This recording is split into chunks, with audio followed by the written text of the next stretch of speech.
Please give a big GFF welcome to Mark Millar and Stuart Kelly.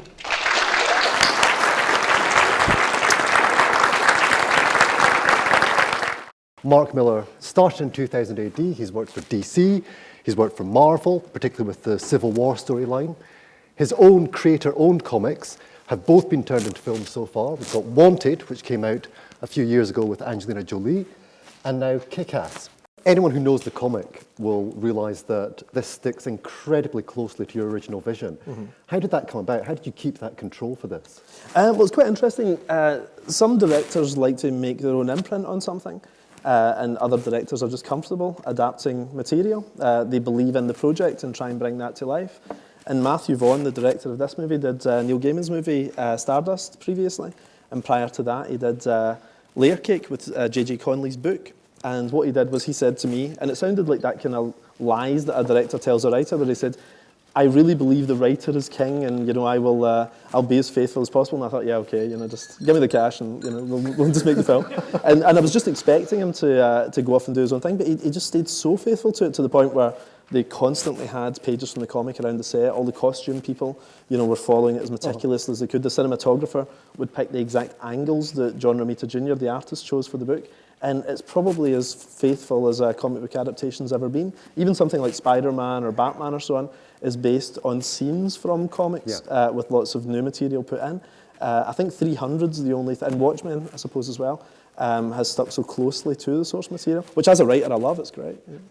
And Wanted moved very far away from your original comic conception. Of the two films, do you have a favourite now because of that experience? Well, it's weird, because I think when you work in comics and the comic is being translated into film, you have to let go of your ego a little bit.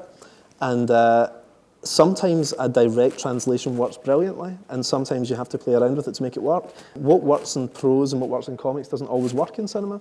The beats are all different and so on, But I think I have a relatively cinematic style, and KickAss was very cinematic, so it made a good translation. Wanted, if it was shot as filmed, would have been too disturbing. Like the comic was really grotesque, and I never really meant it for a big mainstream audience. It was full of in-jokes and things. So as a producer on the movie, I sat in those meetings where they said, look, we want to get rid of all this stuff and, bring in all this stuff. And I was like, yeah, okay. So I was just happy to get a film made.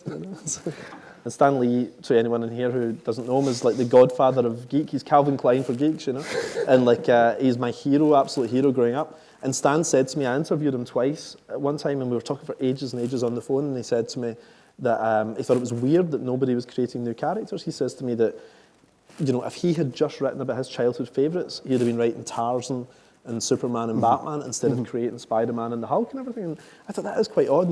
Everybody now just wants to do Stan's creations or Jerry Siegel and Joe Shuster's, and they should be doing their own. And it's quite hard. It's hard to do, but I've been quite lucky. The ones I've done, luckily, have worked out pretty good. And, as well as KickAss and Wanted, your other creator-owned projects, is there any chance that we'll see things like War Heroes being turned into a movie? Oh yeah, these are all in development as films. Again, like I say, I've been very lucky, and I think a lot of it's to do with the timing as opposed to the quality of the work. I genuinely think it's just the timing that this generation doesn't have its Spider-Man and all that yet. So nature abhors a vacuum. So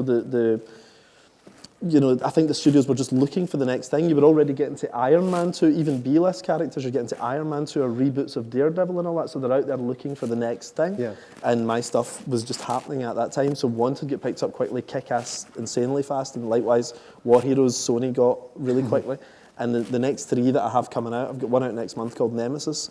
I've already had big directors all coming forward to try and buy, and it's just, they're looking for it active, and it's not just with me, they'll be looking for it from anyone, because Hollywood eats up ideas so fast. It's been a really fabulous, revealing time, Mark. Thank you once again. I'm sure the audience will want to thank you as well. Mark Millar. Thanks very much.